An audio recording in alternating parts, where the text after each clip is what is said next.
رحمن ساعدني يا رحمن اشرح صدري قرآن املأ قلبي قرآن واسق حياتي قرآن.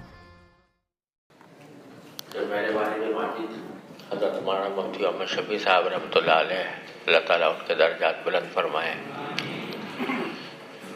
جس زمانے میں بیمار تھے اور صاحب فراش تھے، دل کی تکلیف ہوئی تھی جس میں پھر مستقل طور پر اور بھی کچھ عوارض تھے جس کی وجہ سے ہمیشہ بستر پر رہتے تھے، اور اسی بستر پر رہنے کی حالت میں معرف القرآن کی تعلیم بھی کرتے رہتے تھے، ساتھ ساتھ معرف القرآن کا کام جاری تھا۔ میں نے اپنا جو کمرہ ہے دفتر کا وہ ان کے کمرے کے متصل بنا لیا تھا تاکہ ہر وقت ان کے کوئی ضرورت ہو تو پوری کر سکوں۔ اس دوران مجھے حرمین شریفین حاضر ہونے کی تمنا تو تھی، اور مجھے حرمین شریفین حاضر ہوئے تقریباً 10 سال ہو گئے تھے۔ 10 سال میں کوئی موقع نہیں ملا تھا جانے کا۔ تو اس زمانے میں میرے پاس ایک صاحب نے حج بدل کی پیشکش کی کہ حج کا موسم آ رہا ہے، آپ میری طرف سے حج کر لیں۔ تو دل میں کچھ داعیہ پیدا ہوا۔ الحمدللہ والد صاحب کی طبیعت ایسی نہیں تھی کہ جس کی وجہ سے کیونکہ دوسرے بھائی بھی موجود تھے اور ان کی خدمت کرنے کے لیے دوسرے حضرات موجود تھے، تو ان کا کہنا یہ تھا کہ آپ حج کر کے آ جائیں تو پھر خدمت تو اسی طرح جاری رکھیں۔ میں نے حضرت والد صاحب رحمۃ اللہ علیہ سے ذکر کیا کہ حج بدل اس طریقے سے آیا ہے، کیا کروں؟ تو آپ نے فرمایا کہ بھئی نعمت ہے اللہ تعالیٰ کی، تم اگر جانا چاہو تو چلے جاؤ۔ پھر میں نے الحمدللہ میں حج اپنا کر چکا تھا، پہلے حضرت والد صاحب رحمۃ اللہ علیہ کے ساتھ ہی کر چکا تھا۔ تو میں سوچتا رہا کہ کیا کروں۔ ایک طرف حج بدل کے حج کی خواہش بھی تھی، اور دوسری طرف حضرت والد صاحب رحمۃ اللہ علیہ کو اس حالت میں چھوڑ کر جانا، یہ بھی مجھے بھاری معلوم ہوتا تھا۔ شاید استخارہ بھی کیا ہوگا، اس کے بعد میرا دل مطمئن نہیں ہوا، حج پر جانے کے لیے دل مطمئن نہیں ہوا۔ تو 2-3 دن کے بعد، کچھ دن کے بعد حضرت والد صاحب نے پوچھا بھی تمہارے اس حج بدل کا کیا ہوا؟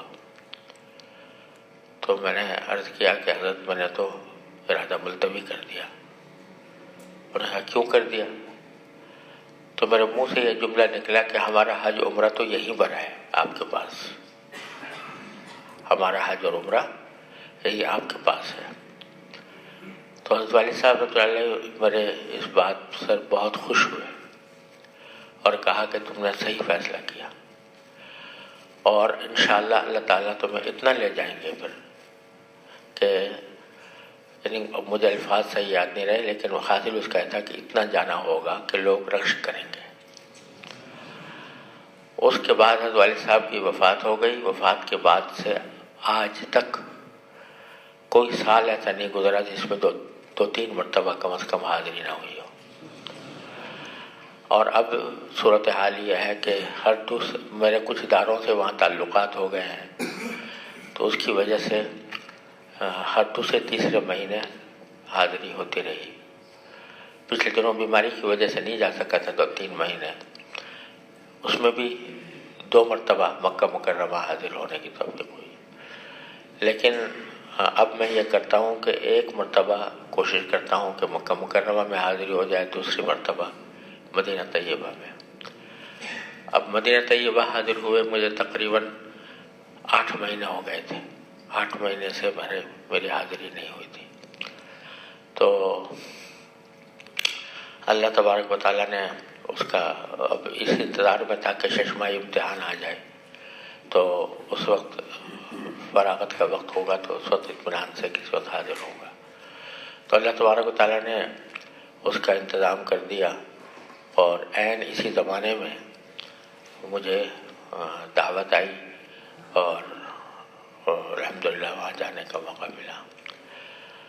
تو اللہ تبارک و تعالیٰ کے فضل و کرم سے وہ اطمینان کے ساتھ، سکون کے ساتھ بہت عرصے کے بعد مدینہ منورہ میں بعافیت قیام کا اللہ تعالیٰ نے موقع عطا فرمایا. اور وہ جو میری بیماری چل رہی تھی اس کے کچھ نہ کچھ اثرات باقی تھے، اب بھی کبھی ظاہر ہو جاتے ہیں، لیکن مدینہ طیبہ میں ایسا معلوم ہوا کہ میں کبھی بیمار تھا ہی نہیں، الحمدللہ.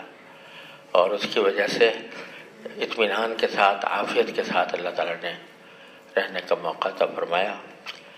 اور اس دوران ایک تو وہاں سب سے بڑی نعمت وہاں کی حاضری ہے. اس کے علاوہ ایک مرتبہ ایسا ہوا تھا، پچھلی مرتبہ جب میں گیا تھا تو وہاں کا جو محکمۃ القضاء ہے، قاضیوں کا کی عدالت ہے، بڑی عدالت ہے، تو اس کے کچھ قاضی حضرات نے مجھ سے یہ فرمائش کی کہ آپ ہمیں یہاں پر آ کر، ہمارے عدالت میں آ کر بخاری شریف کی کتاب القضاء ہمیں پڑھائیں. تو ہم چاہتے ہیں کہ وہ، تو مجھ سے انہوں نے اس انداز سے فرمائش کی کہ مجھ سے انکار نہ ہوا. میں نے کہا اگرچہ میں جب حرمین شریفین جاتا ہوں تو عام طور سے بس میرا آنا جانا صرف ہوٹل اور ہوٹل سے حرمین، ہوٹل اور ہوٹل سے حرمین، اس طرح ہوتا ہے، کہیں میں دور نہیں جاتا. لیکن انہوں نے اس انداز سے فرمائش کی کہ میں رد نہ کر سکا. میں نے کہا کہ ٹھیک ہے، مغرب کے بعد میں انشاءاللہ آپ وہاں آؤں گا. اسی دوران وہاں مسجد نبوی کے ایک امام ہیں شیخ احمد طالب صاحب، تو ان کو کسی نے بتا دیا کہ وہاں پر وہ کتاب القضاء پڑھائیں گے، تو وہ بھی آ گئے، اس میں شریک ہوئے، درس میں شریک ہوئے. اور اس درس کے بعد انہوں نے فرمائش کی کہ میں چاہتا ہوں کہ آپ ہمیں مسند احمد کی ثلاثیات ہم آپ سے پڑھیں. اور اس کے لیے انہوں نے ائمہ حرمین کا جو کمرہ ہوتا ہے نا، جہاں وہ آتے ہیں پر وہاں سے امام نماز کے لیے آتے ہیں، تو انہوں نے کہا کہ مغرب کے بعد ہم اسی کمرے میں انتظام کر دیتے ہیں اور وہاں پر آپ ہمیں وہ پڑھائیں ثلاثیات مسند احمد. چنانچہ میں نے پھر ان کو وہاں مسند احمد کی ثلاثیات جو ہے وہ پڑھی. میں نے انہوں سے پڑھی قراءتاً و روایتاً، اور اجازت بھی دی. وہاں میں حرم کے کمرے ہی میں ہوا تھا. پھر اس کی نتیجے میں پھر امام کے ساتھ ہی باہر آنا ہوا، امام کے ساتھ ہی پھر نماز صف اول میں اللہ تعالیٰ نے عطا فرمائی. اور اس کے نتیجے میں کئی ائمہ سے بھی وہاں ملاقات ہوئی. اس مرتبہ جب میں پہنچا تو یہ جو قضاء کے اندر جو لوگ شریک تھے، ان میں سے کچھ حضرات وہ تھے جو خود مسجد نبوی میں ایک قائم ہے کلیت المسجد النبوی، جس میں تعلیم ہوتی ہے، اور وہ جامعہ اسلامیہ مدینہ منورہ سے ملحق بھی ہے. اور اس کے وہاں کے جو اساتذہ تھے وہ بھی اس قضاء والے درس میں شریک تھے، اور اسی طریقے سے وہ جو ثلاثیات مسند احمد کا درس تھا اس میں بھی شریک تھے. تو پھر پچھلی مرتبہ انہوں نے مجھے اپنے کلیت الشریعہ میں بھی دعوت دی تھی، اور وہاں مجھ سے شرح عقود رسم المفتی مجھ سے پڑھی تھی. اس میں بھی شیخ احمد طالب موجود تھے جو امام ہیں مسجد نبوی کے. اس مرتبہ جب میں پہنچا تو کلیت المسجد نبوی کے اساتذہ نے پھر دوبارہ یہ فرمائش کی کہ ہم نے آپ کی کتاب اصول الافتاء اصول رفتہ میری کتاب ہے نا اصول رفتہ عبادہ، تو وہ ہم نے خریدی ہوئی ہے اور ہم چاہتے ہیں کہ آپ اس کو ہمیں پڑھائیں۔ میں نے کہا بھائی میں تو آیا ہوں یہاں پر حرم شریف کے لیے، مجھے کہیں باہر جانا مجھے اچھا نہیں لگتا۔ انہوں نے کہا چند دن دے دیں ہمیں، تو انہوں نے اسی طرح فرمائش کی کہ میں اس کو بھی رد نہ کر سکا، اور 4 دن اصول رفتہ کا درس وہاں کلیۃ المسجد النبوی کے اندر ہوا۔ اسی دوران شیخ علی حذیفی جو وہاں کے بڑے امام ہیں، ان سے ملاقات کا وقت طے ہوا۔ میں چاہتا تھا کہ ان کو اپنی کتابیں کچھ پیش کروں، تو فتح الملہم کا نسخہ اور فقہ البیوع اور اس میں قضایا فقہیہ محاصرہ، تو ان کو پیش کی۔ اس کے بعد پھر دوسرے امام حسن آل الشیخ دوسرے دن تیسرے دن ان سے ملاقات ہوئی، اور ان کو بھی میں نے اپنے کتابیں ہدیہ دی، اور انہوں نے بہت ہی خوشی اور مسرت کا اظہار کیا۔ اور میں اس بات پر بڑا خوش ہوا کہ حسن آل الشیخ نام سنا ہے آپ لوگوں نے، یعنی مسجد نبوی کے امام ہیں حسن آل الشیخ، اور یہ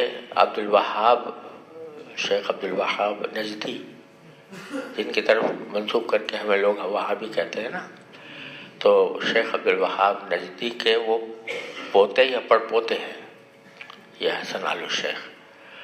تو ظاہر ہے کہ شیخ عبد الوہاب نجدی کے نظریات کے حامل بھی ہوں گے۔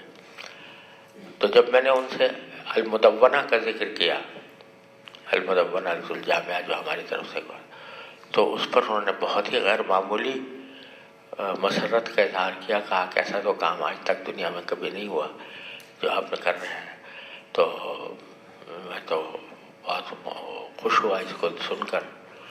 پھر انہوں نے ایک بات ایسی کہی کہ جس سے معلوم ہوا کہ ان کے مسلک اور مزاج میں بڑا اعتدال ہے۔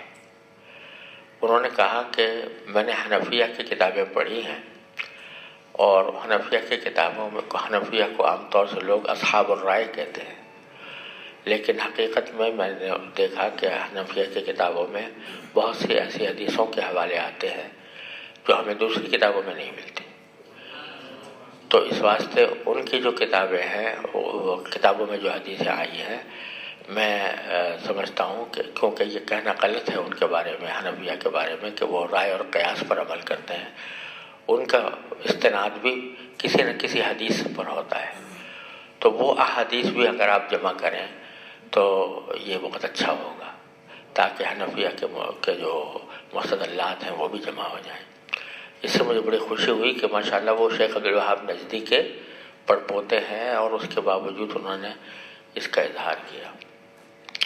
تو الحمدللہ ان سے ملاقات بھی بہت مفید اور اچھی رہی۔ ان کو میں نے کتابیں بھی پیش کی۔ انہوں نے کہا کہ آپ پہلے سے میں واقف تھا اس کتاب سے، فتح الملہم سے، اور میں پہلے سے آپ کی جو اس کی قضایا فقہیہ محاصرہ ہے اس کو بھی میں جانتا ہوں کہ آپ نے مجموع الفقہ الاسلامی میں وہ پیش کی ہے، آپ ابھی تک اس کے رکن بھی چلے آتے ہیں۔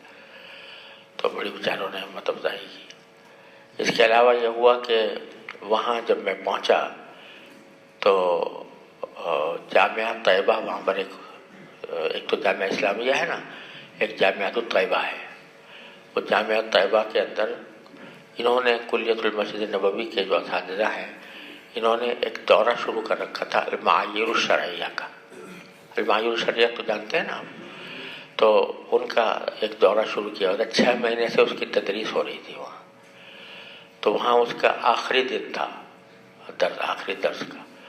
تو انہوں نے بہت ہی محبت کے ساتھ یہ کہا کہ ہماری خوش نصیبی ہے کہ سوتا آپ آئے ہوئے ہیں، تو جامعہ طیبہ کے اندر آخری جو درس ہے وہ آپ کا ہو جائے تو ہمیں، کیونکہ آپ اس معایر شرعیہ کی جو مجلس ہے، مجلس شرعی، اس کے صدر ہیں، تو ہمیں بڑی خوش نصیبی ہوگی کہ اگر وہ ختم ہو جائے صدر مجلس کی طرف سے تو بہت اچھا ہوگا۔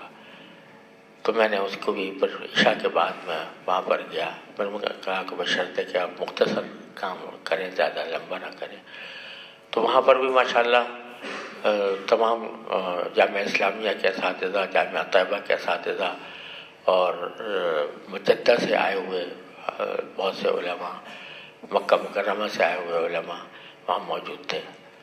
تو ان کو میں نے پھر آخری درس جو ہوا وہ دیا گیا. تو الحمدللہ اس کا بھی بہت اچھا اثر ہوا. تو اللہ تعالیٰ نے یہ سارے کام اس صبر کے اندر کرائے. اللہ تعالیٰ کا شکر ہے. تو اللہ تعالیٰ کا میں شکر ادا کرتا ہوں کہ اس نے اپنے فضل و کرم سے یہ ایام بہت ہی خوشگوار اور بہت یعنی پر لطف وقت گزرا، اور طبیعت بھی بالکل اچھی رہی. الحمدللہ کوئی شکایت نہیں ہوئی. تو میں نے کہا آپ کو تھوڑا سا بتا دوں. چلو بس بسم اللہ. کہاں سے پڑھنا ہے بھائی؟ مجھے تو یہ بھی یاد نہیں رہا.